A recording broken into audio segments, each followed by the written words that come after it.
All right. So why don't you tell the audience all about PastaNito? What in the world is this company? Yeah, I mean, it's a disruptor by nature, right? I'm running it, so we have to shake things up a little bit. So, third generation restaurateur. I'm a pizza shop girl by blood. My grandfather originated pizza in my hometown, and now I'm originating quick service pasta. So, what PastaNito is the Chipotle style of fresh pasta fast, made to order in the pan, set up in front of you, and that's it. I say more? That's the concept. Well, the obvious question I have is that why hasn't anybody done this already? It's not that it hasn't been tried, Frank. It just hasn't been trued. So what I mean is like the Mm. greats of our pasta brands that we know and love, like Barilla, they tried it in New Hmm. York City and didn't get it off the ground because of honestly, it's all comes down to the pasta cook time. So as you know, you're a home chef. It takes about 12 minutes to prepare a bowl of pasta. And then by that Hmm. time, if you overcook it, they're hugging each other, the noodles in the pot, and did I cook it too long? Did I cook it not enough? And when you have a line like you do at a QSR, you can't maintain quick service with that model. You can't par cook enough, then you got to recook it, and then you got to flash pan cook it. So there's literally too many obstacles to the easiest thing to cook in our kitchen. And the reason why I was able to do it is I have a fine dining restaurant that I started this whole thing with, and we discovered by making our fresh pasta from scratch that there's a 3-minute cook time on it. And our secret ingredient is our water in our area. So, Hmm. I mean, this is where I geek out. Like, I get really nerdy about this fact. Like, That's all right. All right. Let me have it. This is great. I go full on chem nerd. So, York County is where we're at, and on the map that's in Pennsylvania, and it's actually the nation's first capital. So, fun facts Okay. there, and this matters All in the right. story. So, the utility of the York Water Company was the first ever publicly traded utility company in the stock market. Hmm. So it's true from the times that they were making water purified back then to where we have this beautiful reservoir and we have, this purifying system that it goes through instead of dousing it with chemicals and just making it clear, right? So, Hmm. because of that, we were able to learn through trial and error that, flash frozen noodles rehydrate in 3-minute cook time rather than having to compete with chemicals and rehydrate and get this pasta back to perfectly al dente every time. So it's literally the perfect place at the perfect time in the right industry to figure this out. And the water in our county is equivalent to the water in Italy, to where Disney ships it down to their pizza shop in Epcot to Hmm. make their Hmm. their dough. And the same things that we've been hearing for years and years and years, that New York bagels are the best because of their water, and same with the pizza. Right. So it's literally what's happened in our world of pasta. So I've had great mentors along the way, Joe Bastianich being one of them. He's a huge restaurateur, entrepreneur. His main chef from Del Posto left and Michelin rated, like the best chefs in the world are trying this concept. But Hmm. again, it's keeping up with that volume and being able to par cook enough of the dry pasta off that you're able to execute for the volume and the demand. So the supply and the demand don't meet. So what we've done is created an entire distribution center. So I have a pasta factory, 13,000 square foot factory where we just pasta produce. And now we're in distribution, and now I'm ready to sell the storefronts that are making it possible to pretty much do Hmm. an assembly line of fresh pasta, fresh ingredients, your fresh unlimited vegetable options in every bowl that we make, and then your proteins and sauces all in front of you. So we're open, exposed kitchen. There's no mystery of what's going on behind the back of the house. And, we produce your perfect pasta bowl in under 5 minutes and you're out the door. So much so we've executed it with a drive-through as a pandemic pivot. Oh, Yeah. okay. So when I say disruptive, Frank, I mean it. You're not kidding. I mean it. What made you choose getting into the pasta business to begin with, considering you were in pizza, right? Yeah, And then yeah, fine dining. yep. Yeah, so What made you decide this concept was to be born? well, when you're an entrepreneur, you're an opportunist, right? So you have this vision. So since I was 17, it goes back to 14, my first job working McDonald's, because my father had the idea of the pasta bowl and then the pasta bowl express, which it was the elevated version of the pizza shop, right? Because he married into it. So he was a serial entrepreneur. He told me, look, this is a commissary. This is a spinoff with the express. It's going to be faster. So at 12, my wheels are turning and I'm not an average, 12-year-old. So I'm like, okay, when I could get my first Right. job, Dad, I'm going to go to McDonald's and learn how they did it. And then I did. And then from there, I just kept going up the corporate ladder. I worked for Darden, figured out systems, figured out, how they did it.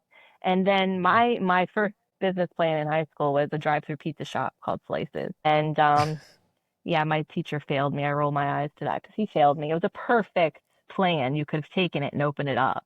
But he failed me because I didn't show up to class. I was a senior and I was like, I got this.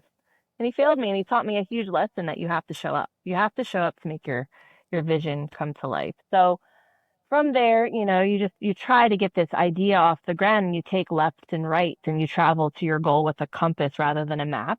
So it led me to Mm-hmm. fresh pasta. So I knew I had a drive-through concept fast food franchise in there somewhere, but what was it Right. going to be? So when I opened up Two Tonys 12 years ago now, it's a fine dining, farm to table, fresh scratch pasta restaurant, and we're charging $35 a bowl there. So when I knew we had this pasta that cooks in 3 to 5 minutes, then started the 12-year overnight success story, right? Right. So we pivoted to a rigatoni food truck, which is the best name ever. All right. Okay. I like it. Yep. So we had the pasta truck that allowed us to, maintain our $35 price point experience at our fine dining restaurant, but test the pasta. So we were executing lines out the window and getting it done in 5 minutes, and we knew we had something. So from there, we tried brick and mortar. So instead of, because I'm a restaurateur and knowing how much it is to start up a restaurant, I created Taste Test Restaurant Incubator in my hometown. So we created And this is all in Little York, yeah, Pennsylvania. all in little. Wow. I Okay. grew up in Orlando, so Mickey Mouse set the bar. And Mickey set the bar high for you. So we can just keep creating. This is my own little Disney World. It's fun.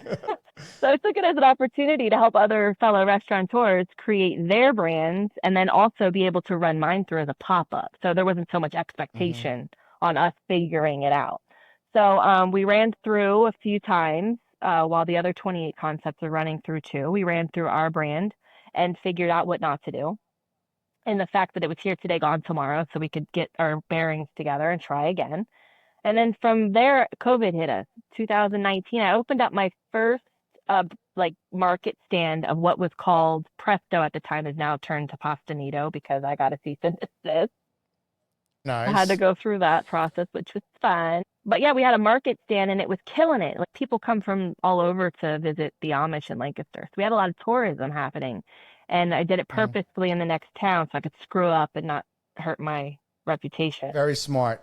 That's a great lesson for a lot of emerging founders that are listening to this. Yeah. Screw up in the towns that you don't really are not focusing on. Yep. Get it all worked out Yep. before you go big time. 100%. And that's what I did. And I don't have the cheerleaders, right, that are just blowing smoke because they love what we've Right. done. I want real feedback. I want real life experiences and I want to learn what I could do better.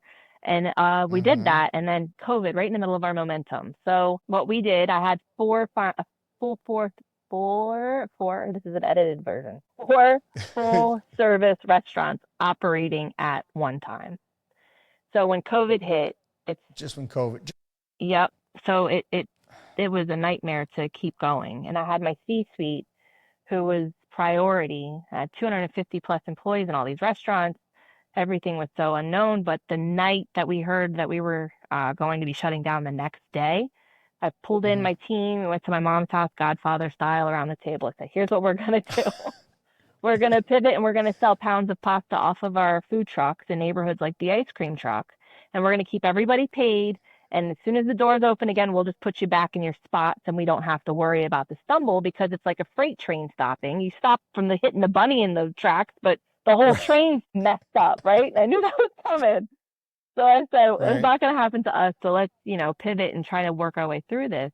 So instead of working on my full service restaurants, I dove all into the Presto brand. So I was negotiating from my roster. It's the best thing having restaurants. So from my reservation list, I was calling realtors that I knew from serving them because my Hmm. dinner tables, they're I mean, their dinner table is my conference table. So I totally took Sure. advantage of that. And I negotiated super great rates for leases with second generation restaurants while everything was shut down and I was opening.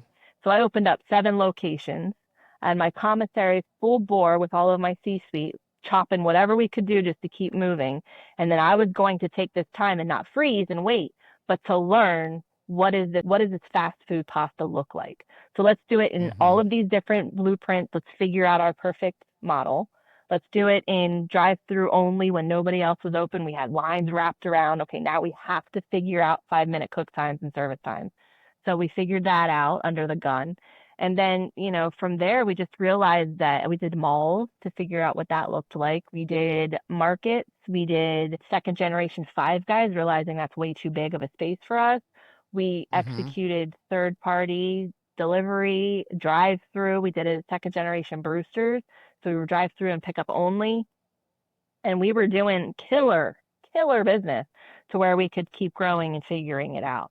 So I negotiated short-term leases, so I no longer have all of those spaces because there's no need. Now I know what to franchise. So then I pivoted, burned the boats. All of the other full-service restaurants are no longer my concern because let me tell you, I got promoted. I'm now a franchisor. So I'm focusing on what we've developed by learning what not to do. So I'm very proud of all the money that we've invested in. I was always self-funded, so I opened those restaurants to keep dumping into this idea. So now we're here, we got our FDD, and we're ready to franchise the concept and the model and the idea because it has been beat up and put into so many different renditions of it that I am so confident that when we do bring it to communities across the nation, we're going to really bring. Thank you for tuning into the Emerging Franchise Brands podcast. For additional insights, guest applications, and to stay connected, visit us at efbpodcast.com. The Emerging Franchise Brands podcast is for entertainment purposes only, and the views expressed do not necessarily represent those of Emerging Franchise Brands, its host Frank Fiume, or Emerging Franchise Group, LLC. Any discussed franchise or investment opportunity requires thorough investigation, obtaining proper disclosure documents, and expert consultation before making any investment decisions.